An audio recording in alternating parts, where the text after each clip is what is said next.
Folks 66 million సంవత్సరాల క్రితం ఈ భూమి మనది కాదు. అడవుల్లో గర్జనలు, భూమిపై కంపనలు, ఆకాశం కూడా వీళ్ళకే భయపడేది.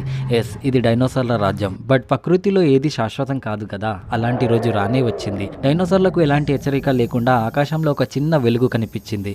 మొదట అది నక్షత్రంలా అనిపించినా కానీ క్షణంలోనే ఆ వెలుగు భయంకరంగా మారింది. అది నక్షత్రం కాదు, 10 కిలోమీటర్ల వెడల్పున్న ఆస్ట్రాయిడ్.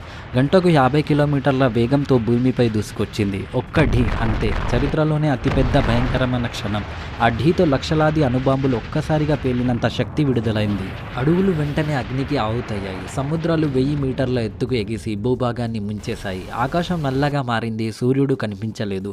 రోజులు కాదు, నెలలు కాదు, సంవత్సరాల పాటు సూర్యకాంతి భూమికి చేరలేదు. చెట్లు ఎండిపోయాయి, మొక్కలు చనిపోయాయి. ఆహారం లేక చిన్న జీవులు ముందుగా కూలిపోయాయి.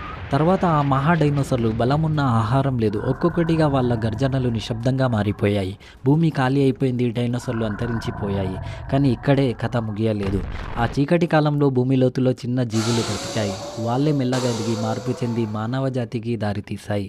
అంటే డైనోసార్ల అంతం లేకపోతే మానవ ఆరంభం ఉండేది కాదు. చరిత్ర చెప్తున్న ఫ్యాక్ట్ ఒక్కటే, ప్రకృతిలో ఏది శాశ్వతం కాదు. ఒక అంతమే మరో జననం. Wow, like and subscribe.